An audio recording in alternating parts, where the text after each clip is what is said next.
নমস্কাৰ বন্ধুসকল, স্বাগতম জনাইছোঁ আমাৰ ইউটিউব চেনেল এছাম জব ক্লাছলৈ। আজি আমাৰ এই ভিডিঅ'ত কথা পাতি মাত্ৰ 10 ছেকেণ্ডতে আপুনি এটা পূৰ্ণবৰ্গ সংখ্যাৰ বৰ্গমূল কেনেকৈ সহজে উলিয়াব পাৰিব। বন্ধুসকল, ভিডিঅ'ত আগবঢ়াৰ আগতে মই আপোনাক এখন তালিকা দেখুৱাব বিচাৰিছোঁ। এই তালিকাখনত আমাৰ 1ৰ পৰা 10লৈকে স্কুৱেৰৰ মানবিলাক মই দেখুৱাই দিছোঁ আপোনালোকক। ইয়াতে দেখুৱাব পাৰিছে আপুনি 1 স্কুৱেৰ মানে 1, 2 স্কুৱেৰ মানে 4, 3 স্কুৱেৰ মানে 9, 4 স্কুৱেৰ মানে 16, 5 স্কুৱেৰ মানে 25, 6 স্কুৱেৰ মানে 36, 7 স্কুৱেৰ মানে 49, 8 স্কুৱেৰ মানে 64, 9 স্কুৱেৰ মানে 81 আৰু 10 স্কুৱেৰ মানে 100। তো বন্ধুসকল, আপুনি কোনো কম্পিটিটিভ এক্সামত এপিয়াৰ হ'লে আপুনি এই তালিকাখনৰ ৰাফচিটত লিখি ল'ব পাৰে। ঠিক আছে, এই তালিকাখন আপোনালোকে মনত ৰখাৰ চেষ্টা কৰিব। এতিয়া বলক আমি কোনো এটা পূৰ্ণবৰ্গ সংখ্যাৰ বৰ্গমূল উলিয়াবলৈ চেষ্টা কৰোঁ।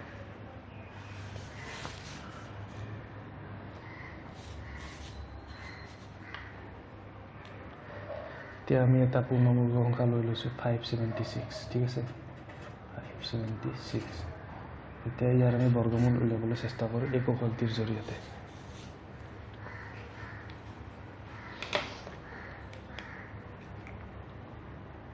এতিয়া আপুনি লক্ষ্য কৰিব, ইয়াত এককৰ ঘৰত আছে 6।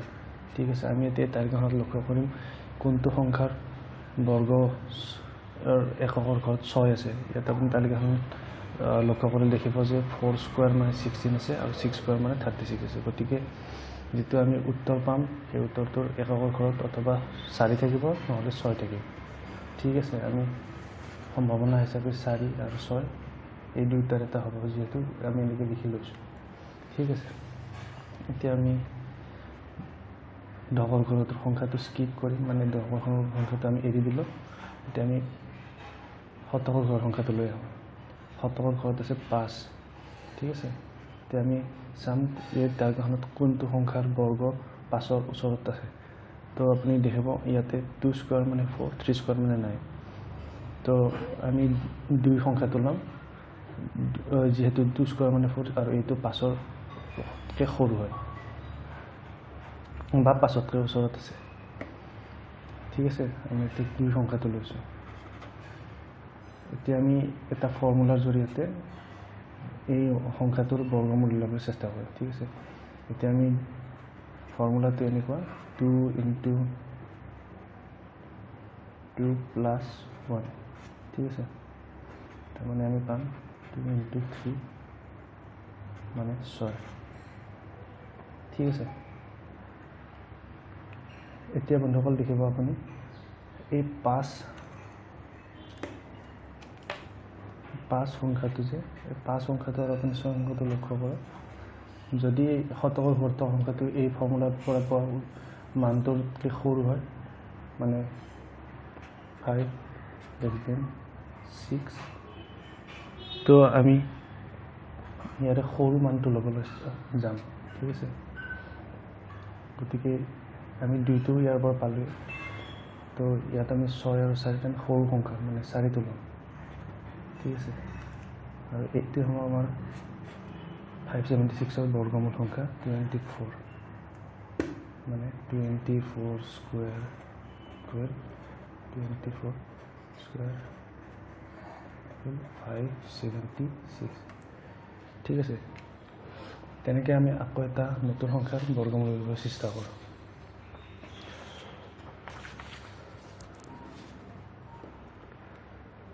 এবাৰ আমি চেষ্টা কৰিম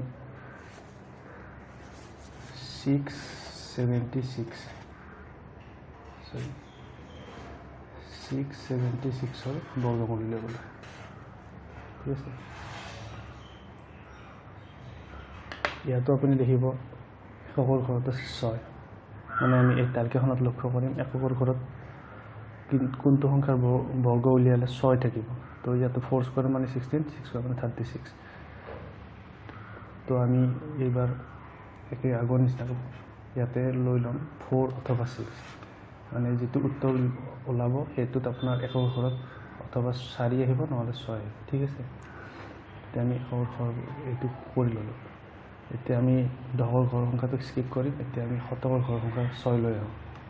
এতিয়া আপুনি চাওক কোনটো ইয়াতে থকা তালিকাৰ পৰা কোনটো সংখ্যাৰ নিকটৱৰ্তী স্কুৱাৰ ওলাইলে নিকটৱৰ্তী আমি 6 সংখ্যাটোৰ ওচৰত পাম।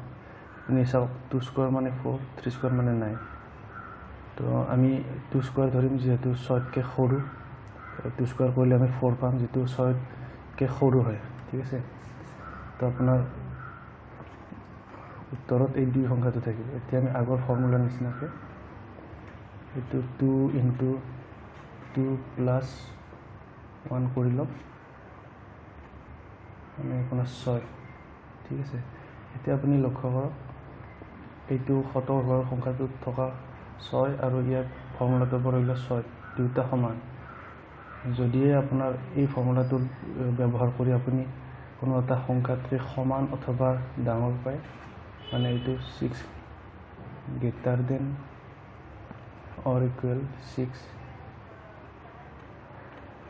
মানে এই ক্ষেত্ৰত আমি 6টো আমি সমান পাইছোঁ এইটো ক্ষমা কৰিব কোনো এটা ধৰি লওক এইটো সংখ্যা a এইটো সংখ্যা b যদি আপুনি a less than equal b পায় তেতিয়া আমি ডাঙৰ সংখ্যাটো ল'ম ঠিক আছে এইটো ক্ষেত্ৰত আমি দেখা পাইছোঁ যে 6 আৰু এইটো ফৰ্মুলা পৰা ওলোৱা 6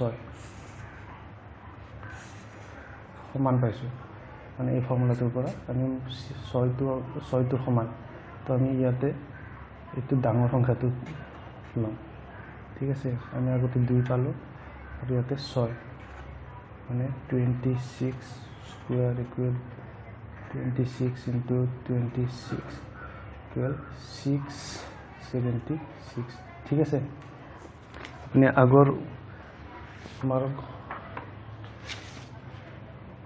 576 লগত এইটো আপুনি এবাৰ মিলাই চাব পাৰে ভিডিওটো বেক কৰি পেলাই তো আপুনি দুয়োটাৰে ডিফাৰেন্সটো ধৰিব পাৰিব ঠিক আছে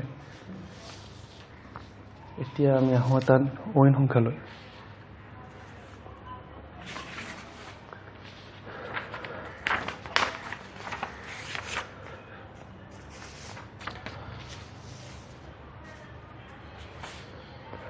এবাৰ আমি এটা লৈছোঁ নতুন সংখ্যা 9801 এইটো সংখ্যাৰ আমি পূৰ্ণবৰ্গ উলিয়াবলৈ চেষ্টা কৰিম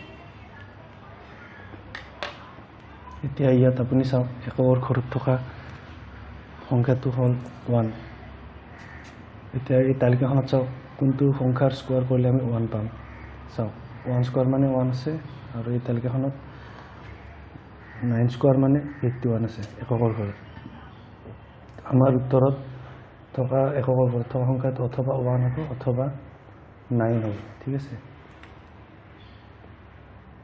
এতিয়া হওক দশকৰ ঘৰৰ সংখ্যাটো আমি স্কিপ কৰিম এতিয়া হওক শতকৰ হাজাৰৰ ঘৰত থকা সংখ্যাটো এটা 98 ঠিক আছে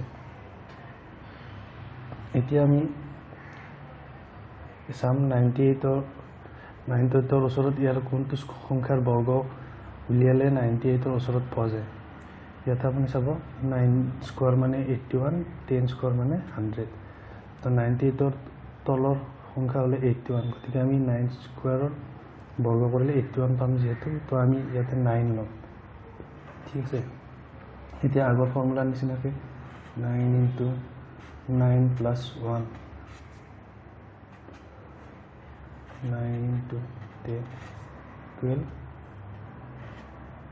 90 ঠিক আছে এতিয়া আপুনি চাওক আগৰ আমি যেনেকৈ ইয়াতে ৰিজাইছিলো যে 5 less than 6 ঠিক তেনেদৰে আমি ইয়াতে চাওক এই শতক আৰু হাজাৰ থকা 98ৰ তুলনাত আমি যেটো ফৰ্মুলা ইউজ কৰি পালোঁ এই সংখ্যাটো সৰু হয় নে ডাঙৰ হয় আপোনালোকে দেখিব যে ইয়াত 98 greater than 90 ঠিক আছে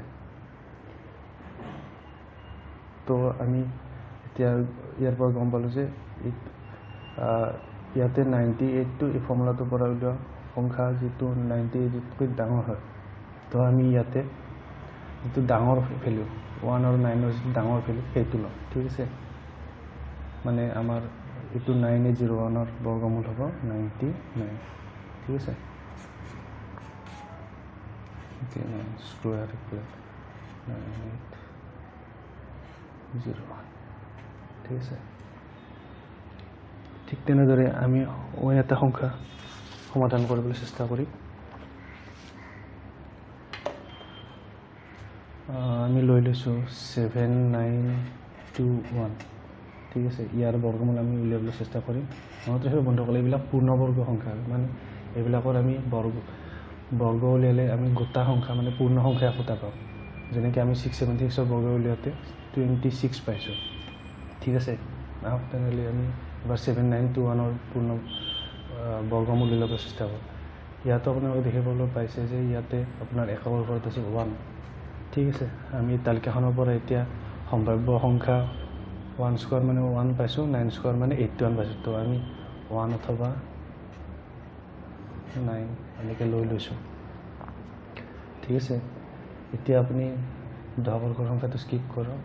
এতিয়া আহক শতকৰ হেজাৰৰ ঘৰৰ সংখ্যা দিবলৈ। এতিয়া চাওক, এইটো আছে 79। তো আমি তালিকাখনত লক্ষ্য কৰিম কোনটো সংখ্যাৰ বৰ্গ উলিয়ালে আমি 79ৰ ওচৰত পাম। তো এই তালিকাখনত দেখিবলৈ পাইছে আপুনি 8 স্কোৱাৰ মানে 64, যিটো 79তকৈ তলত হয়। আমি 9 স্কোৱাৰ কিয় নলওঁ, আমি 9 স্কোৱাৰ কৰিলে 81 পাম, যিটো 79তকৈ ওপৰত হয় ঠিক আছে। গতিকে আমি ইয়াৰ পৰা তালিকাখনৰ পৰা ল'ম 8 স্কোৱাৰ। তো এতিয়া আমি সংখ্যাটো লৈ ল'লোঁ 8। এতিয়া আমি আগৰ ফৰ্মুলাৰ নিচিনাকৈ এইটো সলভ কৰিম। 8 × 8 + 1 ঠিক আছে। 8 × 9 72 ঠিক আছে। এতিয়া আপুনি দেখিব যে ইয়াতে থকা 79 তো আৰু আমি ফৰ্মুলাটোৰ পৰা পোৱা 72 যেতিয়া কম্পেয়াৰ কৰিম ইয়াতে আপুনি দেখিব